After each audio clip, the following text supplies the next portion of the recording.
యోహాను రాసిన ప్రకటన గ్రంథము 2వ అధ్యాయము. ఎఫెసులో ఉన్న సంఘపు దూతకు ఇలాగు వ్రాయము. 7 నక్షత్రములు తన కుడిచేత పట్టుకొని 7 దీపస్తంభముల మధ్య సంచరించువాడు చెప్పు సంగతులేవనగా, నీ క్రియలను, నీ కష్టమును, నీ సహనమును నేను ఎరుగుదును. నీవు దుష్టులను సహింపలేవనియు, అపోస్తలులు కాకయే తాము అపోస్తలులమని చెప్పుకుని వారిని పరీక్షించి వారు అబద్ధికులని నీవు కనుగొంటివనియు, నీవు సహనము కలిగి నా నామము నిమిత్తము భారము భరించి అలయలేదనియు నేను ఎరుగుదును. అయినను మొదట నీకుండిన ప్రేమను నీవు వదిలితివని నేను నీ మీద తప్పు ఒకటి మోపవలసి ఉన్నది.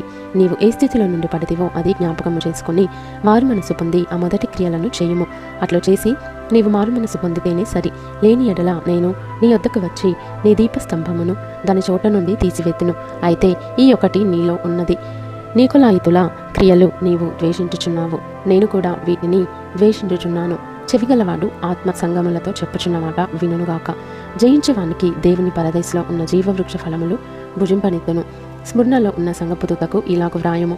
మొదటివాడును కడపటివాడునయుండి మృదుడై మరలా బ్రతికినవాడు చెప్పు సంగతులేవనగా, నీ శ్రమను దరిద్రతను నేనెరుగుదును. అయినను నీవు ధనవంతుడవే. తాము యూదులమని చెప్పుకునుచు యూదులు కాక సాతాను సమాజపు వారి వలన నీకు కలుగు దూషణ నేనెరుగుదును. నీవు పొందబోవు శ్రమలకు భయపడకుము. ఇదిగో, మీరు శోధింపబడినట్లు అపవాది మీలో కొందరిని చెరలో వేయింపబోచున్నాడు. 10 దినములు శ్రమ కలుగును. మరణము వరకు నమ్మకముగా ఉండుము. నేను నీకు జీవ కిరీటం ఇచ్చేదను. సంగములతో ఆత్మ చెప్పుచున్నమాట చెవిగలవాడు వినుగాక. జయించేవాడు రెండవ మరణము వలన ఏ హానియు చెందడు. పెర్గంలో ఉన్న సంగపు దూతకు ఇలాగు వ్రాయము. వాడి అయిన 2 అంచులు గల ఖడ్గం గలవాడు చెప్పు సంగతులేవనగా, సాతాను సింహాసనమున్న స్థలంలో నీవు కాపురమున్నావని నేను ఎరుగుదును. మరియు సాతాను కాపురమున్న ఆ స్థలములో నా యందు విశ్వాసి అయ్యుండి నన్ను గూర్చి సాక్షి అయిన అంతిప యనువాడు మీ మధ్యను చంపబడిన దినములలో నీవు నా నామము గట్టిగా చేపట్టి నాయందలి విశ్వాసమును విసర్జింపలేదని నేను ఎరుగుదును. అయినను నేను నీ మీద కొన్ని తప్పిదములు మోపవలసి ఉన్నది. అవేవనగా, విగ్రహములకు బలి ఇచ్చిన వాటిని తినునట్లును, జారత్వము చేయునట్లును ఇశ్రాయేలీలకు ఉరియొడ్డుమని బాలకునకు నేర్పిన బిలాము బోధను అనుసరించువారు నీలో ఉన్నారు. అటువలని నీకొలాయితుల బోధన అనుసరించేవారును నీలో ఉన్నారు. కావున మారు మనసు పొందుము. లేని ఎడల నేను నీ యొద్దకు త్వరగా వచ్చి నా నోట నుండి వచ్చి ఖడ్గము చేత వీరితో యుద్ధము చేసేదను. సంగములతో ఆత్మ చెప్పుచున్నమాట చెవిగలవాడు వినుగాక.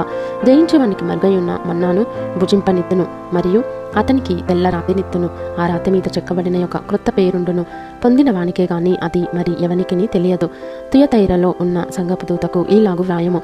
అగ్ని జ్వాల వంటి కన్నులను, అపరంజిని పోలిన పాదములను గల దేవుని కుమారుడు చెప్పు సంగతులేవనగా, నీ క్రియలను, నీ ప్రేమను, నీ విశ్వాసమును, నీ పరిచర్యను, నీ సహనమును నేను ఎరుగుదును. నీ మొదటి క్రియల కన్నా నీ కడపటి క్రియలు మరి ఎక్కువైనవని ఎరుగుదును. అయినను నీ మీద తప్పు ఒకటి నేను మోపవలసి ఉన్నది. ఏమనగా, తాను ప్రవక్త్రినని చెప్పుకొనుచున్న యజబెలను స్త్రీని నీవుండనిచుచున్నావు.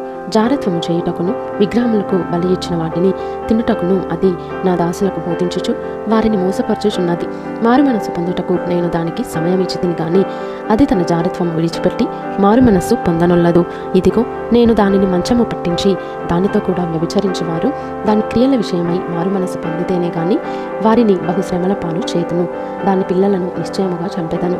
అందువలన అంతరింద్రియములను, హృదయములను పరీక్షించువాడను నేనే అని సంఘములన్నీ తెలుసుకొనును. మరియు మీలో ప్రతివానికి వాని వాని క్రియల చొప్పున ప్రతిఫలము ఇచ్చేదను. అయితే తుయతైరలో కడమవారైన మీతో, అనగా ఈ బోధను అంగీకరింపక సాతాను యొక్క గూఢమైన సంగతులను ఎరుగమని చెప్పుకుని వారందరితో నేను చెప్పుచున్నదేమనగా, మీ పైని మరి ఏ భారమును పెట్టను. నేను వచ్చే వరకు మీకు కలిగి ఉన్న దానిని గట్టిగా పట్టుకొనుడి. నేను నా తండ్రి వలన అధికారము పొందినట్టు జయించుచు అంతము వరకు నా క్రియలు జాగ్రత్తగా చేయువానికి జనుల మీద అధికారము ఇచ్చెదను. అతడు ఇనుపదండముతో వారిని ఏలును. వారు కుమ్మరవాని పాత్రల వలె పగులగొట్టబడుదురు. మరియు అతనికి వేకువ చుక్కను ఇచ్చేదను. సంగములతో ఆత్మ చెప్పుచున్నమాట చెవిగలవాడు వినుగాక.